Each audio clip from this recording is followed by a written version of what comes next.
1인용 종교는 과학과 역사가 납득할 수 있는 방향으로 종교를 설명합니다. 구독은 여러분의 종교에 대한 시야를 확장해 줄 것입니다. 아담의 두 번째 마누라 얘기를 하기 전에 이름부터 설명하겠습니다.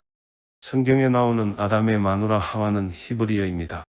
이 히브리어가 헬라어 성경이 나오면서 유아라는 발음으로 번역되었습니다. 이 헬라어 성경은 다시 라틴어로 번역되면서 에바라는 발음으로 번역됐습니다. 에반게리온의 에바가 바로 이 에바입니다. 라틴어 성경은 훗날 영어로 번역되며 이브가 된 겁니다. 하와에서부터 이브에 이르기까지 너무나 긴 시간이 흘렀군요. 지난 영상에서 창세기는 단일한 창조 얘기가 아닌 물이 풍부한 지역과 물이 부족한 지역, 두 부분의 창조 얘기가 같이 편집된 이야기라고 설명했습니다. 그리고 물이 풍부한 지역의 창조 얘기는 이집트의 창조 설화를 베낀 거라고도 설명했습니다. 성경이 단일한 저자가 오직 하나의 의도만 가진 채 저술한 것이라고 믿는 사람들은 성경의 여러 모순에 대해 억지로 이해하려고 무진장 애를 썼습니다. 성경은 수십 수백 명의 저자가 각기 자신의 처지와 의도에 따라 기록한 것을 수많은 필경사들이 맹목적으로 편집하며 뺏겼다는 것을 알면 성경의 모순을 납득할 수 있습니다.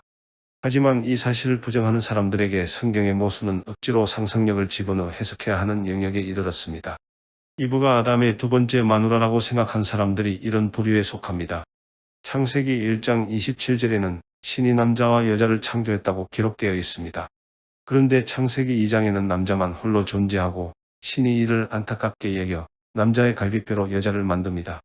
성경이 어떻게 편집됐나 이해하지 못한 사람들은 1장에 기록된 아담의 마누라가 대체 어디로 사라져서 2장의 갈비뼈로 새로 여자를 만들어야 하는가 의문을 품었습니다. 바로 이 의문을 해결하기 위해 릴리트라는 여자를 신이 아닌 의문을 억지로 해결하려는 사람들이 창조했습니다. 릴리트는 신이 만든 여자가 아니고 성경의 모순을 억지로 해석하려는 사람들이 창조한 여자입니다. 이후에 릴리트가 진화한 과정을 보면 기괴합니다. 릴리트뿐만 아니라 아담을 둘러싼 이야기도 기괴하기는 마찬가지입니다.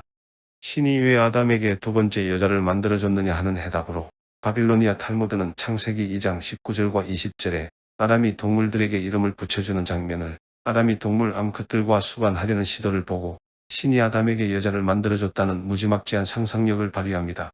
창세기 1장에 여자에게 릴리트라는 이름을 지어준 인간 창조자는 릴리트가 왜 아담을 떠났는가 이유도 만들어내야 했습니다.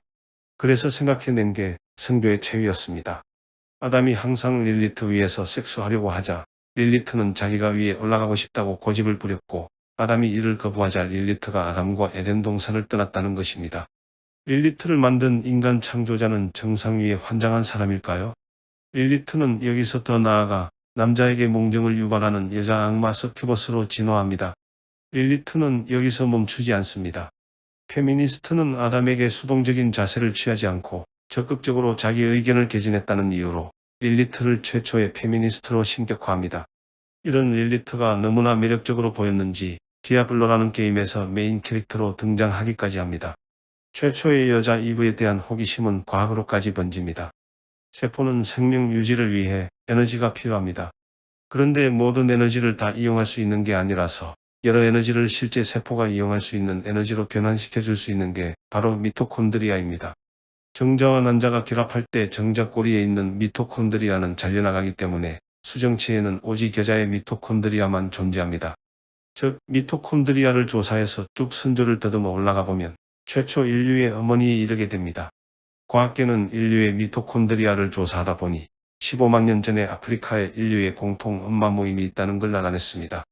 과학계는 이 연구조사를 언론에 발표하며 대중들이 이해하기 편한 이미지를 위해 이브라 지칭했고 언론은 과학의 힘으로 최초의 여자 이브를 발견해냈다며 대서특필했습니다. 하지만 이건 과학의 무지한 대중들에게 편의를 위해 붙인 이름일 뿐 이들이 발견한 미토콘드리아 모집단이 바로 성경의 이브의 물이라는 건 아닙니다. 여기서 책 한 권을 소개합니다.